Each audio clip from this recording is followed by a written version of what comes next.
Was Whitebeard only at the same level of strength as ROX D? Sebec?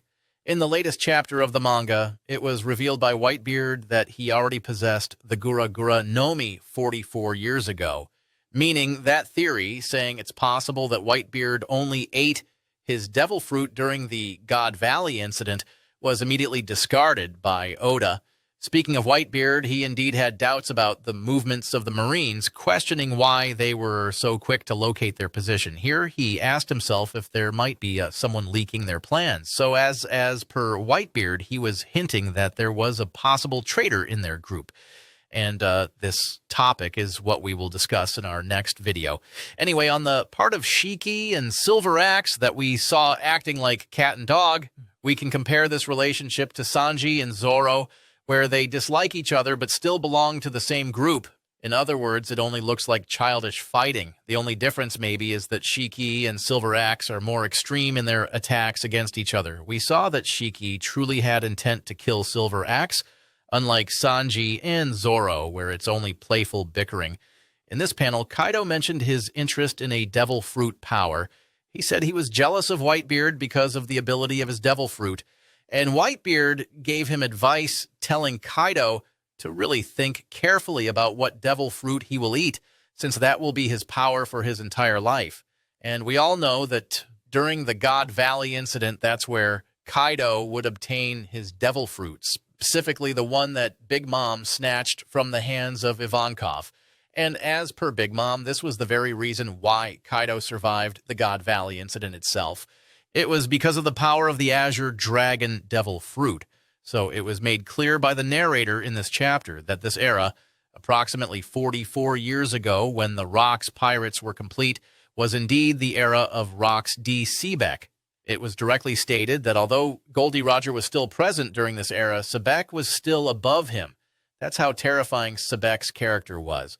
For me, his character is like a combination of Blackbeard and Monkey D. Dragon. Blackbeard because of evilness, and Dragon because of the intention to bring down the world government. If Dragon was direct to the point with his actions, was literally focused only on the world government, Sebec, on the other hand, was all around.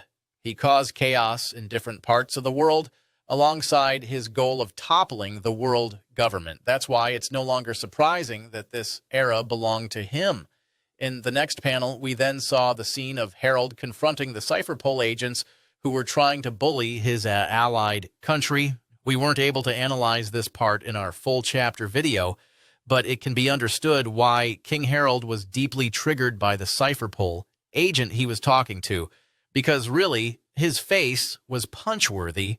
Anyway, while they were discussing the potential joining of Elbaf into the world government, out of nowhere, this rascal suddenly shot a civilian woman, and as a king, it was natural for Harald to act, which is a normal response for a character with a good heart. This moment reminded me of what Luffy did to St. Charles during the Djibouti Archipelago arc, when Luffy was also triggered and punched St. Charles in the face.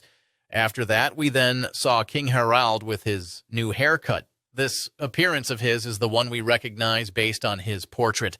And since his horn was already broken in that portrait, which, according to Road, was something he did as a sign of not tolerating violence, it looks like in the next chapter we will finally see that moment. The moment Harald cut off his horn. That's why it was said that we're close to seeing that scene. Because in the last panel of the latest chapter, the five elders already gave Harald choices. If he wanted Elbaf to join the world government, he must kill his friend Rox D. Sebec, meaning we will be getting Harald's decision in the next chapter. On the part of the scene where it was said Shaki quit exactly 42 years ago from the Kuja Pirates, it was shown that Big Mom and Gloriosa were talking about her. And in this panel, we saw Charlotte Katakuri, Charlotte Oven, and Charlotte Daifuku. So why were these three together? Because, as some may have forgotten, these three are actually triplets. Yes, guys, Katakuri is the eldest, followed by Daifuku, and the youngest is Oven. If this scene really happened 42 years ago, and currently Katakuri and his brothers are 48 years old, that means at that time they were already 6 years old. Or I was 6 years old. They already had faces, and it's possible that at some point they were able to pick up attacks from members of the ROX Pirates. similar to how Shanks picked up the attacking commissary from his Captain Roger. Anyway, on the part of Shaki suddenly quitting from the Kuja Pirates, her explanation of why she would temporarily live in Hachinosu was really amusing. Shaki mentioned that although she quit as Empress of Amazon Lily, the Marines didn't care about it. Since technically she was still a pirate, she decided to stay in Hachinosu so that she would have free protection from the pirates there. And because we already know how powerful the inhabitants of Hachinosu are, it only made sense for Shaki to lay low there first. Later on, it was shown the bar she built as her pastime in Hachinosu. If you notice, the design of this bar is very similar to Shaki's bar in Sabaody Archipelago. The only difference is that the bar in Sabaody has a circle on top. Even the interior is very similar in design. Oda really highlighted Shaki's beauty here, since it was shown that even respected characters in the story melted because of her beauty, like Whitebeard, Sebec, Shiki, and others. For me, this is a reflection of Sanji's character because we all know how fans often mock Sanji whenever he sees a beautiful woman. Many say it's cringe, but because Oda gave an example in this chapter of the possible reason why Sanji does this, it somewhat changed our perspective about Sanji's character, that yes, Sanji gets captivated by a beautiful woman, but that doesn't mean he's a useless character. It just means he appreciates beauty more than his companions. So that's our analysis for the latest chapter of the manga, chapter 1157. If you have thoughts or opinions about this chapter, feel free to comment them below so we can discuss them. So that's it. Peace.